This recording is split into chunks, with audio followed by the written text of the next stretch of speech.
everyone, my name is Akita and I would like to invite you all to our panel session today called It's Time to Listen to Girls. I'm part of the team organizing this event and it is such a pleasure to have all of you here today. Before we begin, I would like to just remind everybody that this session is going to be in French, Spanish, and Arabic. To pick the specific language that you want to hear the session in, please click on the globe button and then choose your preferred language. We will start in the next 2 minutes. Hold on tight and we hope you have an amazing session with our wonderful panelists here today.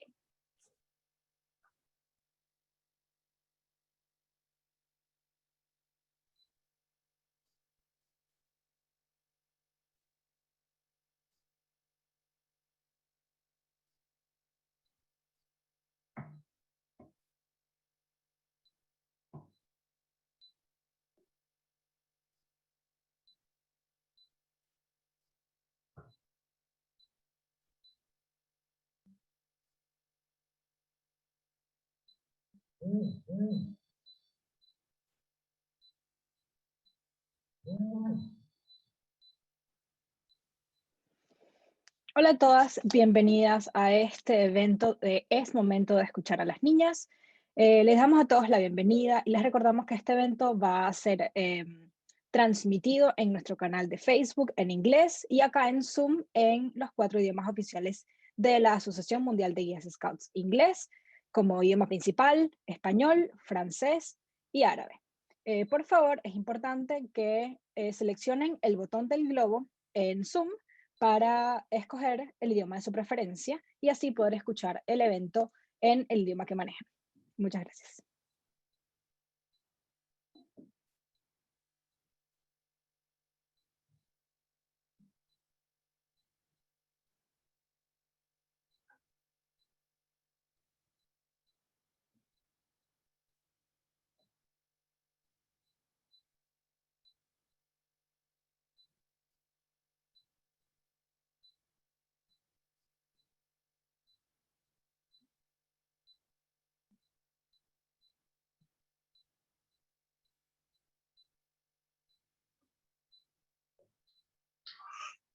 مرحبا بكم جميعا في الحدث وهو حان الوقت للاستماع إلى الفتيات.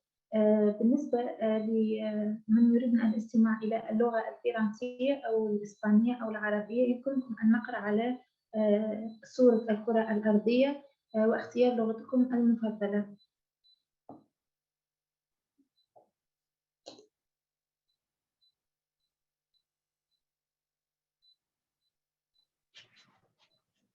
Hello everyone. My name is Shingar Divine. I'm 15 years old. اسمي أنجي. I'm 15 years old, Gaga from Rwanda. And it's a pleasure to welcome you all in this Listen to Girls event. Today we'll be talking about girls' life, our opinions and experiences. We'll be having girls, young women, and decision makers. What is important, we will be discussing about what is important for us and what can be done to turn our vision into reality.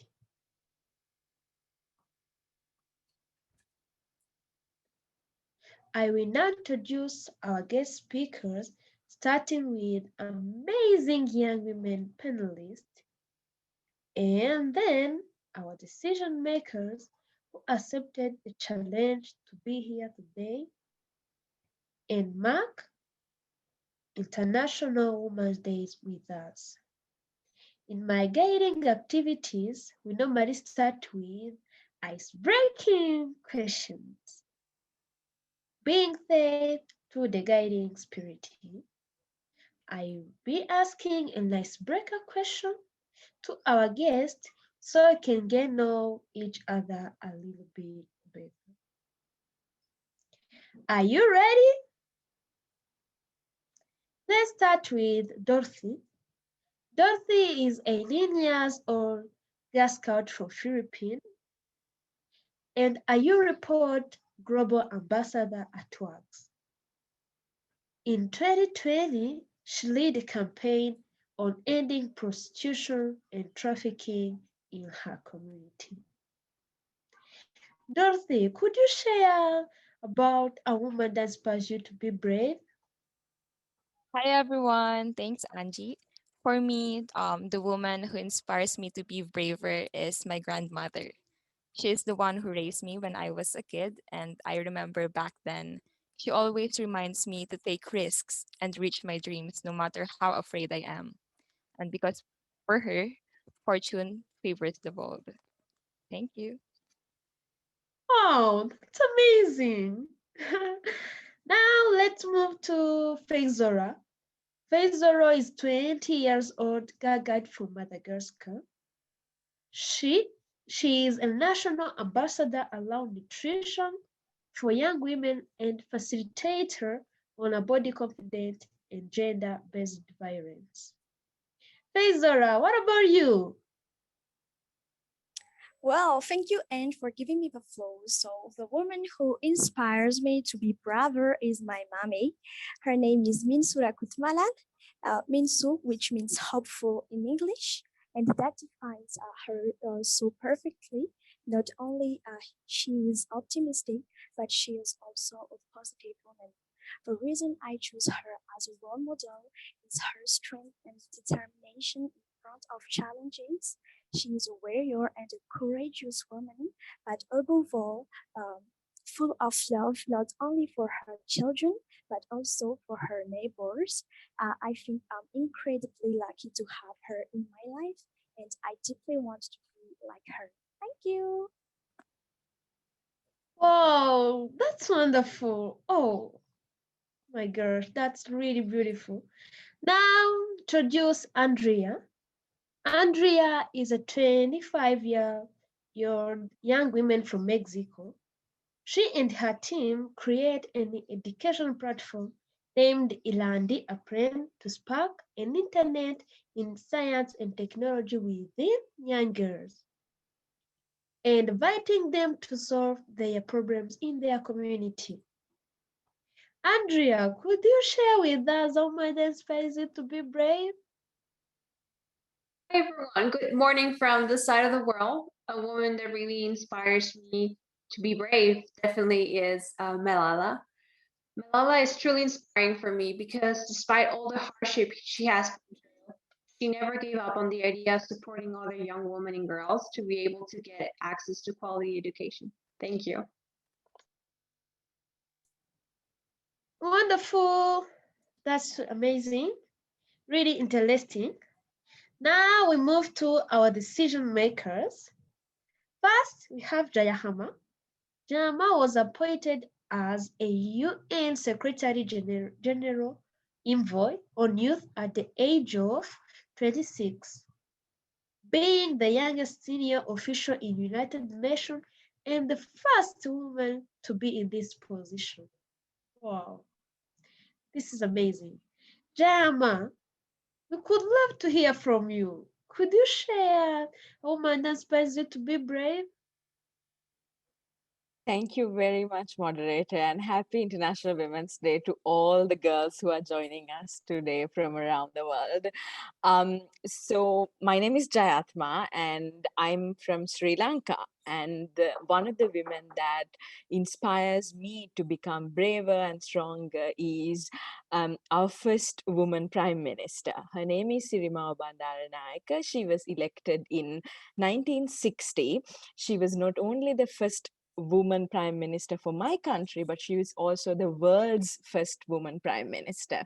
So she became the head of state or the prime minister at a time that no other government was led by a woman. And we have pictures with her at the United Nations, at the Non-Aligned Summit, of a sea of men and just her as a woman, showing real strength and leadership, and setting an example and breaking some of those barriers and glass ceilings for other women, not just in my country but around the world. So she's one of the women that really inspires me to be brave. Oh, that's awesome. Thank you. And thank you for being here today. I now have a pleasure to introduce Zorva. Zorba is a member parliament from Norway. She has been a girl guide since she was 8 years old and the chief commissioner of her guiding association. Zorba has recently nominated the Scouting and Guiding Movement for Nobel Peace Prize. Now, Zorba, who has this inspiring woman been for you? Thank you. I'm very inspired by the Guidance Scout leaders that I have met, those who have built the Guidance Scout Association in Norway generations before me. And I don't think any of them call themselves feminists, nor were they politicians. But they were the ones building civil society from the ground up. Those running the different organizations, there were those empowering girls and young women and lifting them into responsibility. And there is not one, there are many, and history books mention none of them. But I would also like to mention, in recent years, I have been very inspired by a young woman, the Swedish girl Greta Thunberg. She has demonstrated to us that young girls' voice, one can challenge the world's decision makers on climate actions, and it can be heard. Wow, this is amazing. Thank you for sharing this with us. And it's nice to know that you're a guide too. Last but not the least, we have Brenda. Brenda Austin is a member of Argentine Parliament since 2017 and a former Secretary of Education of Cordoba. As a policymaker, her focus lies in gender equality, education, and environment. Brenda, could you share with us what inspires you to be brave? Hello, thank you. Yes, I love Greta Thunberg. She looked for the way to be listened in a world of man doing big things and small things, but being an example in the process. The way to cross the ocean, it was inspiring. She sent a message for all over the world. Also, Malala Yousafzai. Obviously, these are big examples, but we can do a lot of things if we want. When these two girls started, they didn't imagine the contribution they were going to do to the humanity. All of us and all of you can do it. That's a really big lesson I took. I can do it. Okay, thank you. That's still amazing. And thank you all. The woman or the girl that inspires me to be brave is my mother because she's responsible and caring for everyone and for everything. That's for me. Andy, which one is yours? Tell us how much inspires you to be brave. We're going to hear from Andy, our 9 years old, that will deliver our keynote speech. If you wish to hear it in English, please click on the globe button and change your language to English, as she will be delivering it in Spanish. Ahora vamos a escuchar de Andy, que nos va a platicar en español.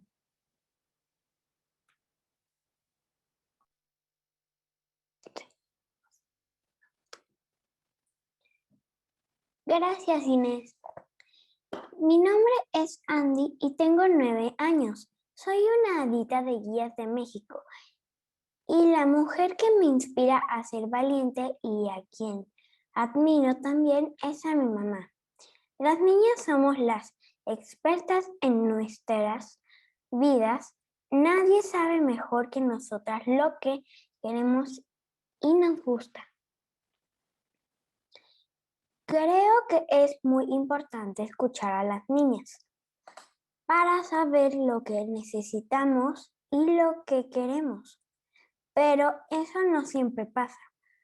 Por ejemplo, yo no me siento escuchada cuando los adultos toman decisiones por mí o cuando tengo que comer algo que no me gusta y los adultos lo saben. A veces siento que los adultos y los políticos realmente no están escuchando a las niñas Eso me hace sentir triste y enojada porque ellos deciden por nosotras y eso no me gusta.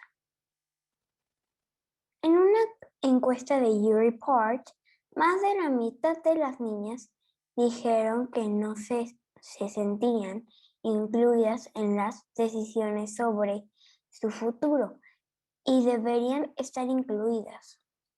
Ser joven no nos detiene de hacer un impacto y un cambio en el mundo. Sé que las mujeres son imparables. Si tuviera un superpoder, sería ayudar a otras niñas a tener un mejor futuro. Pero, por ejemplo, dar dinero a los niños pobres también haría unas super orejas para que los adultos empiecen a escuchar a las niñas. Pero no podemos hacerlo solas. Necesitamos ayuda para aprender a decir, necesitamos que nos escuchen con los oídos, pero sobre todo con el corazón.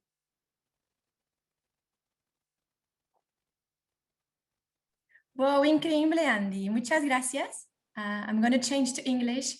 Thank you so much, Andy. What incredible words you share with us.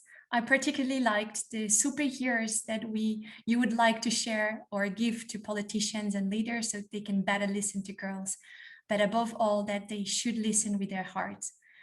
We do agree that girls are the experts in our own lives, as you said, and that's why we at WAGS, we put girls at the heart of our advocacy work. My name is Inês. I'm a 25 years old girl guide from Portugal, and I'm also the report advocacy manager here at WAGS. I'm beyond excited to welcome our 6 panelists in the discussion to talk about girls' lives, their experiences, their opinions, and what should be done so they can turn their visions into reality, but also to be seen, counted, and heard. We've been telling everyone that in this event, we'll be launching a surprise. So I hope some of you are curious and some of you are excited. And I am very, very happy from my end to finally share that we have created our first online game. It's called Listen to Girls, and everyone can play to amplify girls' voices. We thought it would be a great opportunity to launch it today by playing with our guest speakers and use the report evidence that we have collected in the last year to consult girls and young women in the issues that matter to them, to spark a discussion about topics that they told us that's been affecting their lives or that they want to speak out about. And those are violence against girls, girls' self-esteem and body confidence, climate action, the COVID impact in their lives, and girls' participation in decision-making spaces. So without losing much time, I am going to share my screen so I can finally share this online game that we've been creating. It's a tool created for girls by girls, and we hope you enjoy as much as we enjoyed creating it. So I hope everyone can see my screen. Is that correct? Can you please say yes, our panelists? Amazing. Yes. So you can see here, it's very simple. We have a wheel and we're going to click in the middle to spin it. When it spins, it's going to land on a topic. Let's see which topics we'll be having today. So I'm going to start by spinning it. It does work, and we landed on violence against girls.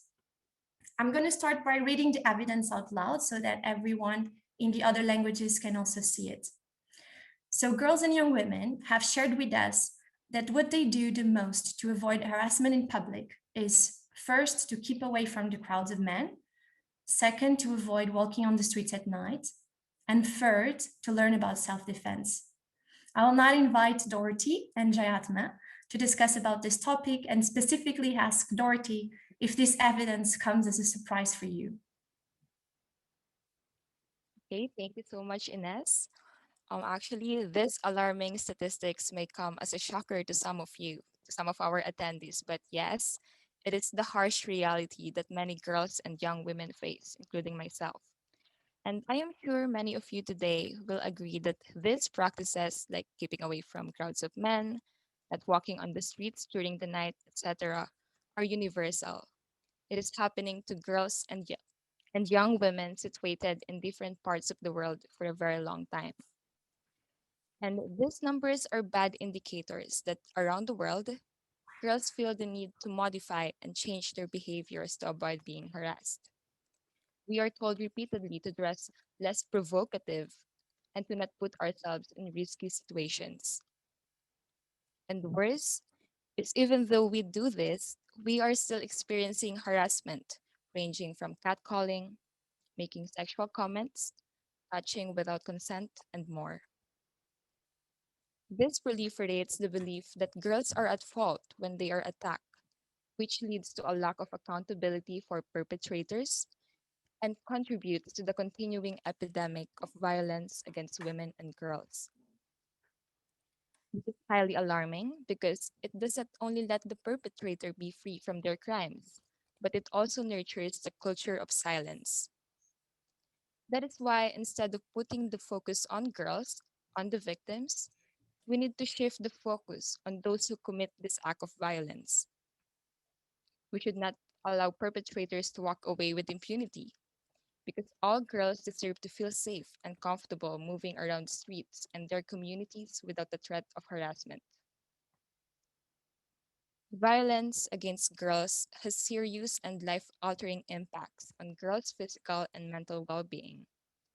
It happens everywhere on the street, at school, at home, and now, even in online spaces and platforms too. And I think it is the time to end it once and for all. You know, COVID 19 highlighted the existing and new vulnerabilities that girls and young women face because of deep rooted inequalities, traditional gender roles, and victim blaming attitudes. And we girls are deeply affected by these. That is why we also want to be part of the solution. We need to create more safe spaces for girls in public spaces, online spaces, in their own homes, and even to creating communities like girl guiding and girl scouting troops or units. This will go a long way towards ending the systemic threats to girls' lives and dignity. But if we stand hand in hand, we will surely get there. And with this impression of mine, I would like to ask one of our decision makers who is working within the United Nations, specifically addressing the concerns of the youth, Jayatma, how can we include young people to be our ally in our fight to end harassment in public and online spaces?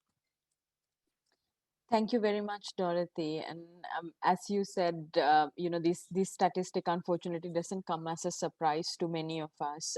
I work with young women and girls from around the world, and I simply haven't met a single young woman or a girl who had not experienced harassment of some sort in public spaces, and I think that's very saddening and that's very unfortunate.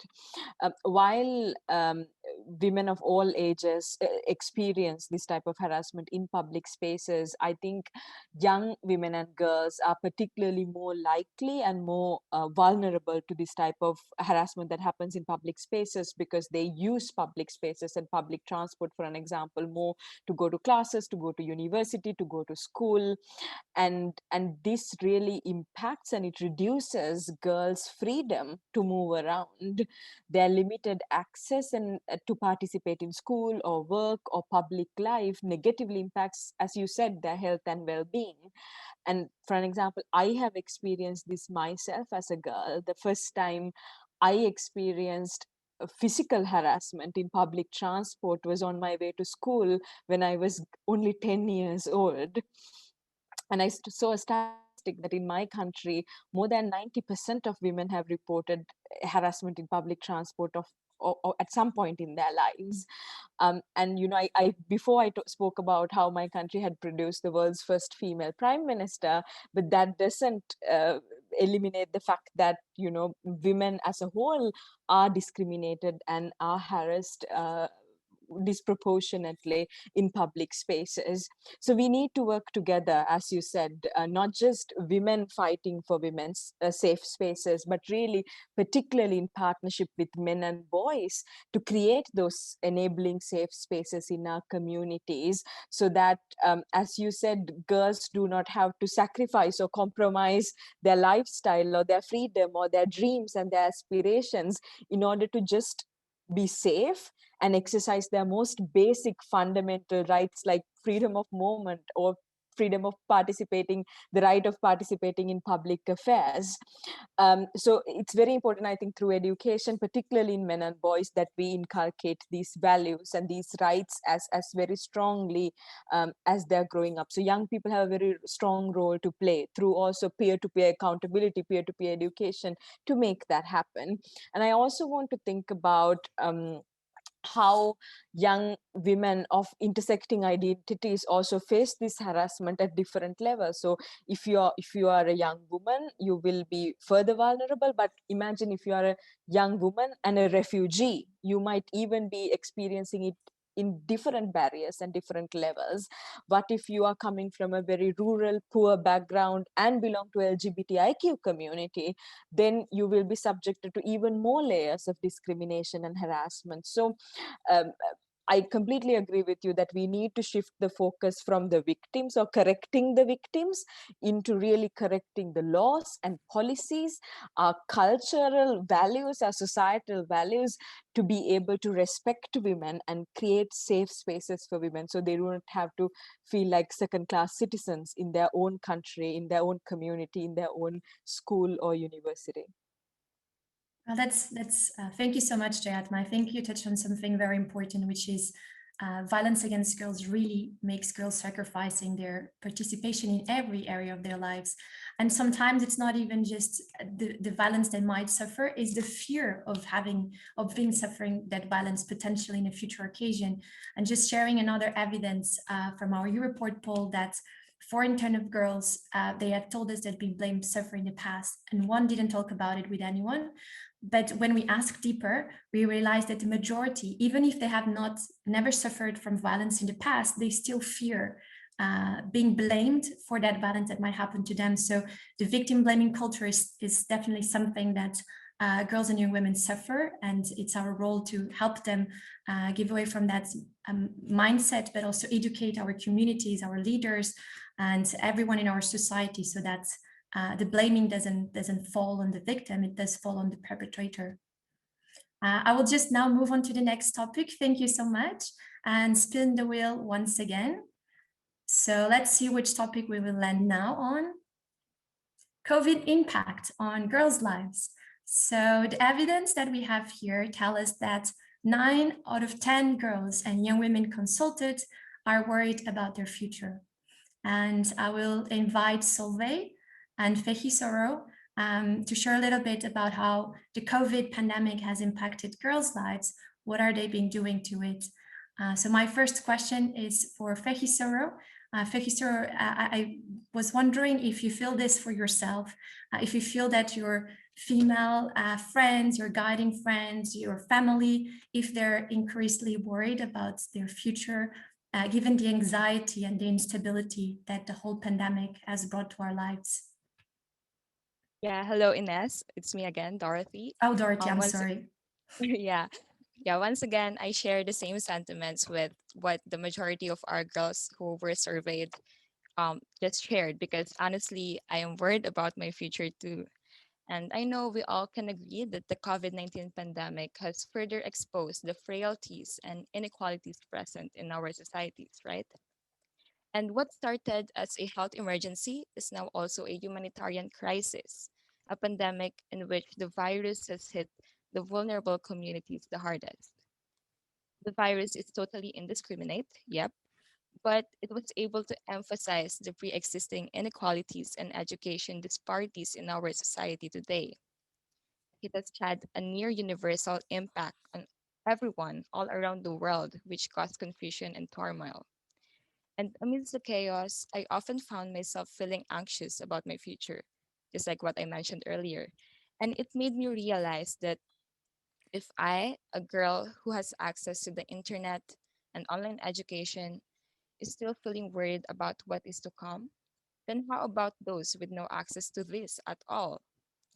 And with so many students currently lacking the necessary technology to learn virtually in the midst of COVID, sadly, having internet access to learn online is becoming a privilege, and that it provides a significant advantage over those who lack access to the internet and technology. The rise of e-learning or online learning due to the COVID-19 pandemic has widened the opportunity gap that was already very present. And aside from the disparity in education, actually, girls and young women are facing other problems as well. And to name a few, we experience mental health challenges, unequal access to nutrition, and also a lot of women struggle to get menstrual hygiene products during the pandemic. And these are a lot of issues that we need to tackle and we need to provide solutions on.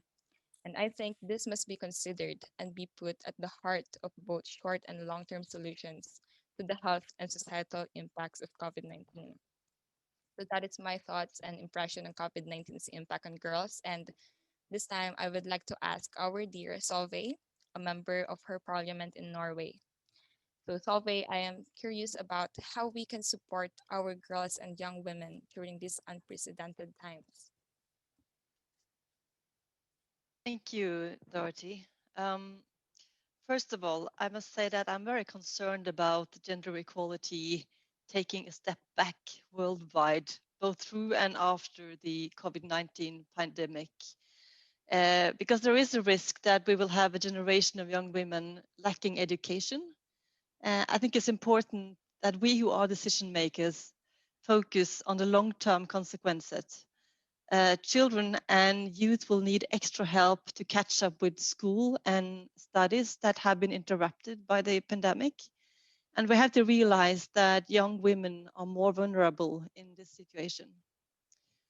And then I do agree that there will be a long-term impact on women, on women's access to employment, which is critical. And I also think that the importance of mental health issues cannot be underestimated. People left alone, feeling lonely, not being able to go to school or go to work or to meet with their family and friends is a serious challenge. And when young people lose their hope and belief in the future, it's hard to fight for the future, to look for the opportunities, and also to make good decisions for the future. When more people stay at home, more doors are also closed. And we meet friends and family less frequently. And domestic gender based violence is made more invisible. And this has to be taken seriously by us who are decision makers. We have to take extra care, especially when it comes to schools and nurseries, to be able to both prevent discover and able to help children and young people who are suffering from this. Thank you so much, Solveig. You mentioned that this is definitely something that it's impacting mental health. Also, actually, Dorothy also mentioned that. We just want to bring to your attention this evidence that when we ask young people if they knew where to get help and emotional support, 55% said yes, which is a really good sign, but unfortunately that means 45 said no. So almost all of the people we consulted didn't know exactly where to look for the support. So I encourage all the Girl Guides and Girl Scout leaders here joining to check with their guides, to check with their young people they work with. And within this game, you also have access to tools and to links that can support you if you need help and if you need to talk to someone. So we will move on to our next topic of discussion. Thank you so much, Dorothy and Solveig. We will now spin the wheel once again. Let's see where it will land. Girls' agency and participation. So we'll have this conversation in Spanish between our guest speaker, Brenda and Andrea. Once again, if you're joining in English, just click on the globe icon if you haven't done already and choose your language to English. Ahora lo vamos a platicar sobre la importancia de las niñas en la toma de las decisiones y le voy a invitar a nuestra...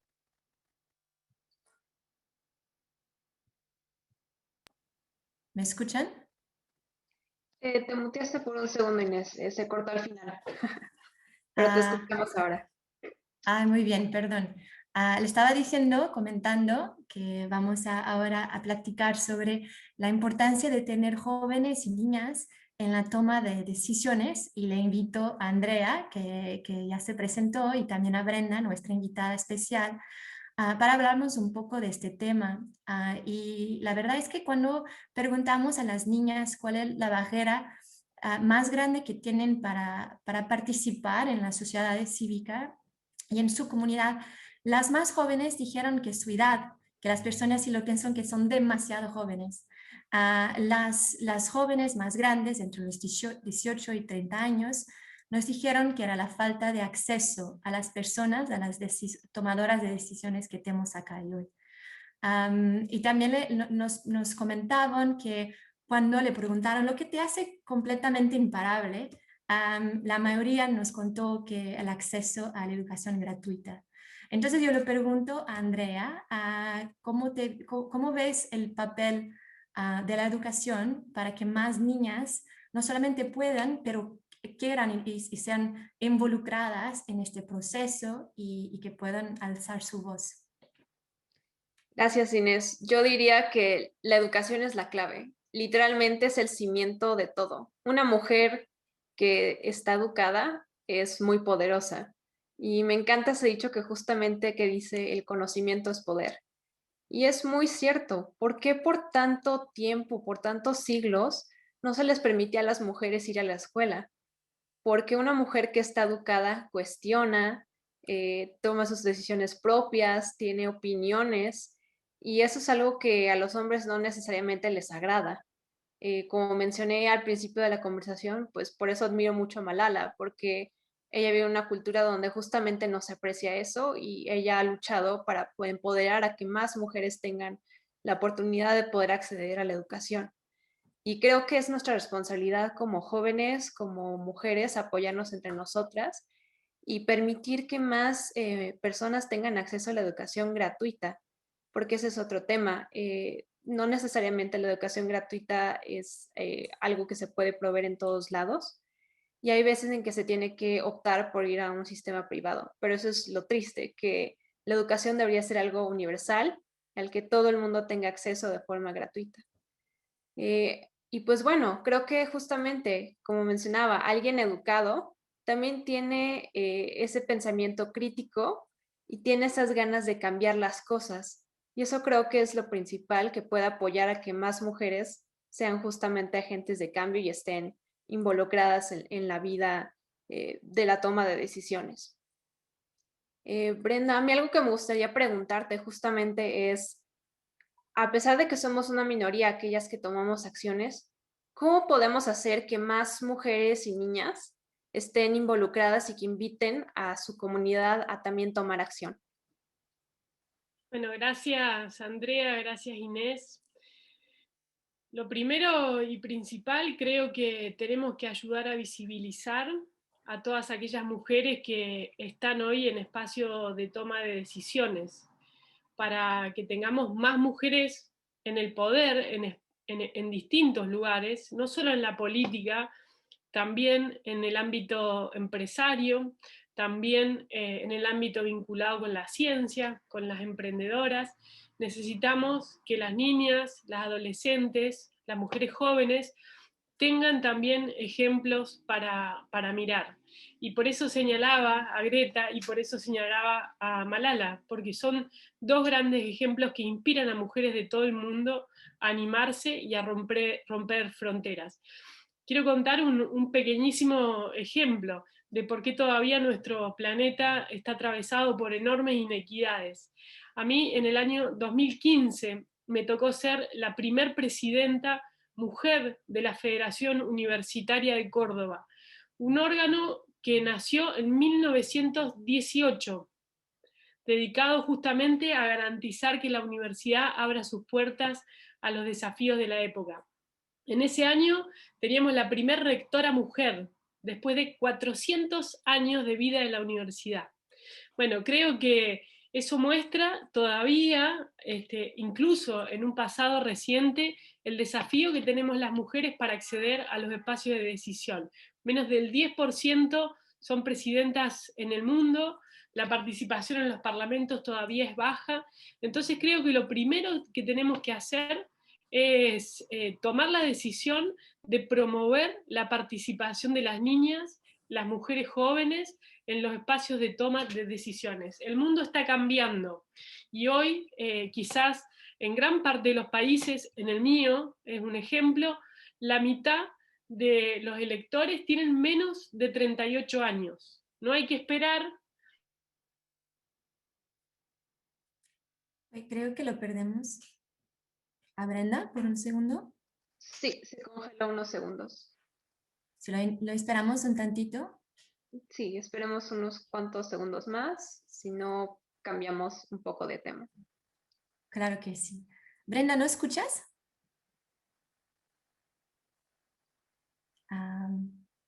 Muy bien, entonces lo agradezco muchísimo a Brenda, que estaba ahorita lo comentando, que es una cuestión también de con el mundo cambiando, las niñas que son de ahora van a ser las mujeres del futuro, pero más importante de eso, ellas tienen ahora el derecho de se pronunciar, de comentar, de decir a los adultos lo que les gusta, pero también ser involucradas en el proceso de la toma de decisiones. Y qué bonito que también mencionó Andrea el tema de la importancia de la educación para la ciencia, que es el proyecto que usted crió como su manera de cambiar la sociedad. Muchas gracias a las dos y voy a regresar al tema en inglés. Thank you so much both. I will now move to English back again and let's spin the wheel. So, which topic do we have now? Self-esteem and body confidence. Such an important topic, and I think one that I am almost sure that everyone in the audience will resonate with. I will invite Solveig and Fehi Soro to discuss a little bit about how this impacts girls' lives and women's lives, and how that this sometimes stop us or hold us back from being active in our communities, in our society, and if that's the wish to also take part in decision making. So the evidence that we have here is that 9 out of 10 girls and young women said they feel pressure to make changes in how they look, to feel more accepted and attractive. And on top of that, most of them said that training on body confidence is the best solution that people and governments and schools, communities can do to fix the body image issues that they face. So I would invite Fehisor, which is one of our body confidence self-esteem trainers as part of the WEX and the Free Being Me program. Is this something that you face a lot in your life, Fehisor, and in the lives of the girls that you engage with? Well, thank you, Ines, for giving me the floor. In this topic, I totally agree that nowadays girls and young women feel pressure to make changes in their appearance to be more accepted and attractive. I think being accepted is a shared concern for all humans. So even me, I felt the same thing before. Today, I'm going to share with you a short story about me that you probably don't know. So since I was born, I have had liver disease and I couldn't eat lots of things like chocolates, seafoods, candy, and all food with chemicals. Because of that, I had a lot of sores on my skin. But over time, it healed. And then my body was covered with scars. Other kids gave me a strange nicknames. But therefore, I was insecure because of my appearance, and I went out all the time with jogging and sweatshirts. I remember well, I envied other girls. I wanted to be accepted and to make more friends. So at the age of 9, my parents decided to integrate me into girl guide units after one of the leader conference them. Shortly after, the Freebie Me program was set up by World Association of Girl Guide and Girl Scouts. And from that on, I started to open myself to others and to become more confident and started to wear t-shirt, shorts, and dresses without ties. Since the uniform of our brownies was a gray dress. So now I'm a grown-up girl and I am very proud to be part of Works in Canada with Madagascar. Programs like Freebing Me and Action on Body Confidence help me become more confident. Those integrating body confidence and self-esteem education in formal and non-formal education is vital to empower girls and younger men to challenge appearance-based discrimination, leading to a world where all bodies are equally valued. I shared you my story to convince you all to be satisfied and to be proud of who you are, not to underestimate or belittle others by their appearance, because we need to support each other and to push others to be themselves, to have more confidence in themselves, because we are all unique as we are. No one should be held back by worries about the way she or he looks. So now I have a question to Mrs. Solveig. Have you experienced something similar before? It does not have to be a personal experience, could also be whether this issue is important to advocate for as a parliamentarian member. Thank you, Fizuro. Yes, I would like to share something. But first of all, I would like to say that I do believe that programs like Free Being Me is important to train confidence and self-esteem. And I believe that it's important that you, or I would say we, as girl guides, have self-esteem in how girl guiding and scouting is empowering us. This is really important. I mean, guiding and scouting, WAGs, we are training the future politicians, we are training future journalists and future leaders of the world. And that itself should give us self-confidence in this. Women also, women in politics, we are met by double standards. There is too much focus on how we look and too little on what we do. And I want to be seen for who I am and what I do, not what I look like. Even if there might be differences between cultures and countries, it's generally true that women and men are met by different expectations in this respect. And my experience is that I have to dress in a certain way to be taken serious.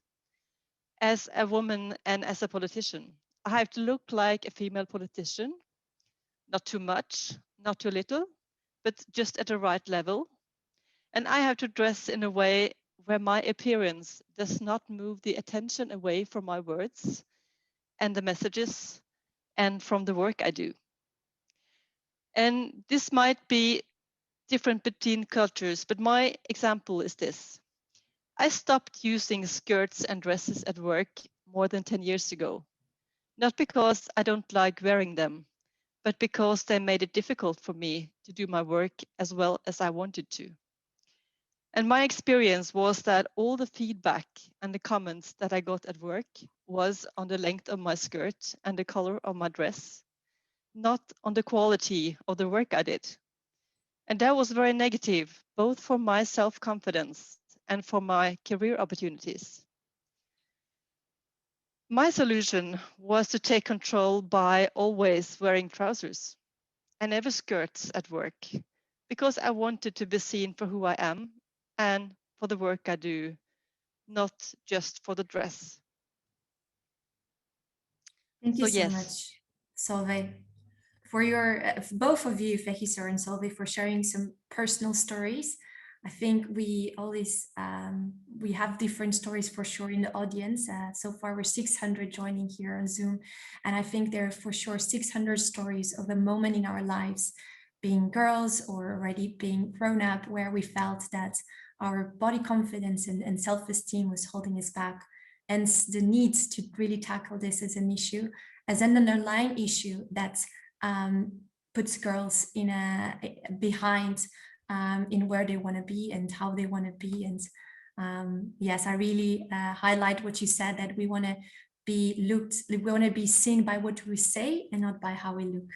So thank you so much both. I will now move on to the last topic of the panel discussion. So spinning the wheel for the last time, here we go. Let's see where we will land, and it's climate action. So reading the evidence that we have here from our U-Report poll that was done very recently in the beginning of this year, the majority of girls and young women consulted think that the way they act can influence climate change. And they also told us that 2 in 5 girls believe that plastic and raw recycling levels are one of the biggest contributors to the environmental damage that they see in their communities and in their countries.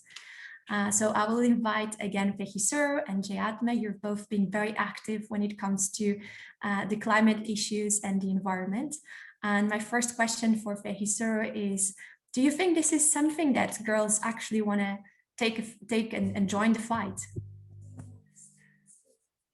Well, thank you again, Ines, for giving me the floor.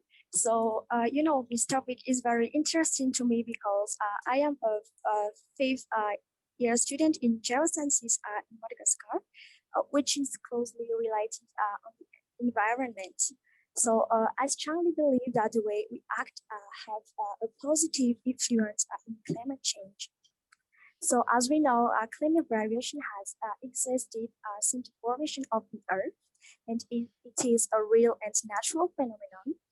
It wasn't until 261 years ago that climate change started to be known around the world.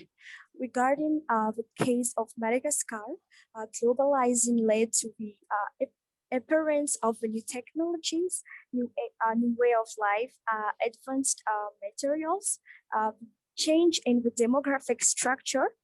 As a result, the degradation of the environment is increasing.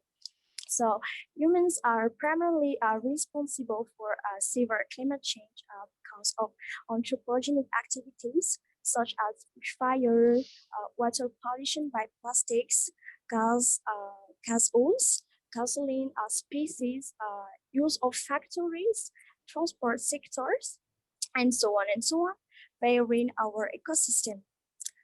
But the most well-known climatic change is the increase in greenhouse gases, the ice melting, and disruption of the different seasons.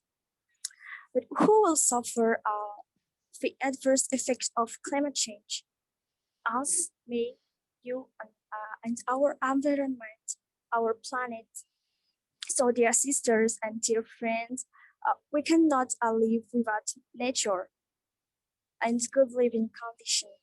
That's why we all need to take responsibility to cope with climate change. Let's take action because I think this is the best way to restore the environment. Let's unite and contribute together. In Madagascar, we have saying, united we are a rock, separated we become saints. That is to say that there is strength in unity, and together we can build a better future.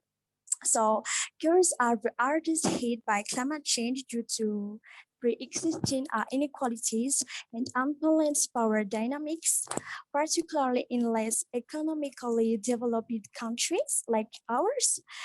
They are the most likely to experience adverse effects in agriculture, natural diseases, and climate-induced migrations. Consequently, girls are often excluded from the wider discourse around climate change. The youth consultations show that girls and young women want to bring change and play a leading in the biggest environmental challenges so far. So I think let's put girls at the very center of climate action. And I want to ask Mrs. Jayatma, as the UN Envoy Youth, there is an emphasis on climate change in the Young 2030 strategy. Could you please tell us how you go about engaging young people and strengthening UN advocacy efforts on climate change? Thank you, Faizaro. I have two very concrete ideas, and I'll come to that in a little bit, but I wanted to stress a point that from the survey and the responses from the girls, I understood that girls feel the responsibility to take action on climate change, and that is really very inspiring.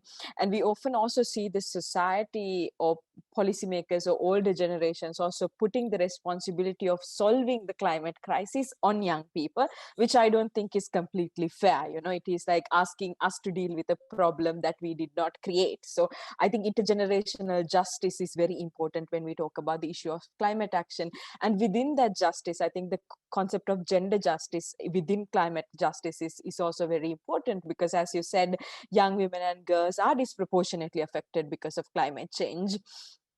To name a few examples, for an example, in the Lake Chad basin, because of climate change, there are prolonged droughts. And because of these droughts, different tribes that live around the Lake Chad actually gets into conflicts with each other. And when they are in conflicts with each other, some of these tribes would invade the area of the other tribe, say at night, and kidnap girls for ransom or for revenge, and kill women in communities for revenge. So in places like northern Nigeria, in Sahel, when the droughts or the unassuming rain patterns have impact on agriculture, women and girls who are responsible for domestic chores has to walk longer hours, longer distances to find food and water. And when they go on those longer journeys, they're subjected to rape, sexual harassment along those ways. And research has shown, for an example, in Pacific, in small island developing states, women and girls tend to die more when there are crises like floods and tsunamis, because they do not have the basic skills to swim or climb trees, because they have been discouraged of learning those skills as girls. So women and girls are disproportionately affected. But we also see, as was said today, Greta Thunberg and sort of Lucy Priya Kingjum in India, Lianem Gorawa in Uganda, Vanessa Natake in Uganda, they have been really at the forefront of the climate action response as well, and really demanding action from policymakers. So we really need to make sure that while we highlight the impact of climate crisis on girls, we also highlight their leadership when it comes to finding solutions. So those who are watching us right now, your governments right now are working on their climate plans to be submitted at the COP meeting end of this year. So please get involved, see how can be a part of that conversation. We have a process right now. Applications are open for the Youth for Climate event that we will host at the pre-COP. So if you're a climate activist, if you're active in environmental activities within your community, please go to my website. It's UN Youth Envoy, and you can find the applications. Please fill out those applications. Join us at the COP. Let's all, as Fahizaro said, in unity, make our voices heard to have a safer, better planet for all of us to live in. Thank you so much. Thank you so much, both Fahizaro and Jayatma. And I invite everyone to follow the UN Youth Envoy on Instagram, where you can find not just this opportunity to be part of the COP, but also other events where you can be engaged in these conversations and topics that might be relevant for you. So yes, take a look on the Instagram to find more about opportunities. I am sad to say that we're coming to an end to our event, but before that, I'm just going to pass it to Sihile, that there's still one last question to ask to our panelists. Sihile, the mic is yours. Thank you, Ines. Thank you. Hello, my name is Sihile. I am 12 years old. I do Girl Guides in South Africa. It's an absolute pleasure to be speaking in front of you all today. It's time to take action. Everyone here today needs to step up and be the change our world needs. Change starts within ourselves. As Nelson Mandela once said, it always seems impossible until it is done. We all have a part to play, from calling out gender stereotypes to celebrating the achievements of girls and young women. From challenge comes change, so let's all choose to change. I'll choose to by not allowing the media to have an effect on my own body and image self-esteem. That was my pledge. What is yours? To all of our audience watching, we would love to hear how you are going to choose to challenge. Please click in the link on the chat and submit your pledge. I would like to invite our panelists to choose challenge for any girl and every girl. Dorothy, let's start with you. How are you going to choose to challenge? Thanks for asking, Sihile. For me, I choose to challenge the inequalities faced by girls and young women by engaging and empowering them to be part of relevant conversations, especially on the issue of gender-based violence, with the hope that in the future, there will be no more stories of rape, harassment, abuse, and other forms of violence. Thank you. Thanks for sharing, Dorothy. Now moving to Jayathma. Thank you very much, Sine. I pledge that in my work as the UN Secretary General's Envoy on Youth and as who is responsible to implement the UN's youth strategy, I will make sure that girls' voices are at the forefront and are heard, and that girls get the leadership in implementing the activities that we have under the youth strategy of the umbrella in the UN system. So that is my pledge today, to challenge for girls. Thank you, Jayathma, for choosing to challenge. Fehizoro, how are you going to choose to challenge? Well, thank you, Sele, for asking me. After this event, I choose to challenge stereotypes and perceptions related to physical appearance, because no matter who we are all unique and we have value. Let's just stay as we are, because if we don't appreciate ourselves, it will be difficult for others to appreciate us in return. So just embrace yourself. Thank you. Wow, that was very powerful. We now move to our next panelist, Solveig. Thank you. I would choose to challenge, and I feel a great responsibility to challenge politicians and decision makers at home and abroad to make highly quality education from nurseries to higher education more available to girls and women, both in a short and a long term, for girls and young women around the world, through and after the COVID-19 pandemic. And I choose to challenge. I couldn't have said it better. Andrea, what about you? Say that I choose to challenge the misconception that there is about women in science and women in technology. I believe that these subjects are not only meant for men, they're for everyone. And I would like to invite all young girls and women to also think that they can build stuff, that they can create stuff through science and technology, and that they should never give up on that. And I hope that with platforms such as the one I created with my friends, we're able to show them that they can do whatever they like if they truly believe in themselves. Thank you. I really liked your pledge, Andrea. And last but not least, Brenda, we would love to hear from you too. Okay, first of all, sorry for the interruption. There was a power cut in my city for a minute. Then, okay, I want to share with you, with all of you, an idea. I'm going to propose to make a parliament of girls, a place to listen to them, to learn about their ideas, and to use the ideas to change the way which our country is making policies to girls and young women. Thank you for all. Thank you all. All of these pledges were very amazing. Ines, how will you choose to challenge? So I will choose to challenge by creating platforms as the U Report and the Listen to Girls game, where girls can vocalize their needs, but also be encouraged to take action and speak out for what is important for them. Thank you so much, Sihile. We're coming now to the end of our session. I speak for myself, but I think everyone will leave this event today more inspired to take action and ensure girls are really heard and meaningfully engaged in all areas of lives. I now invite you to explore our online game.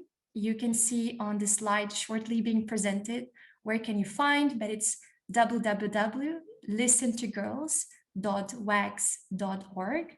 Don't forget that WAGS has 3 Gs, not just 2. And in this website, you can also find a printable version of the game that you can print at home and play with your friends. For the leaders, you can find an online session plan. So if you want to play this game with your Girl Guides and Girl Scouts, you can do it. You have some guidance on how to do it in a meaningful way and engaging them truly. And also for our associations, some of them here present, we've also created some guidance on youth consultation, on how can we implement processes that allow our girls, our membership, our Girl Guides and Girl Scouts to be listened within guiding and scouting as well.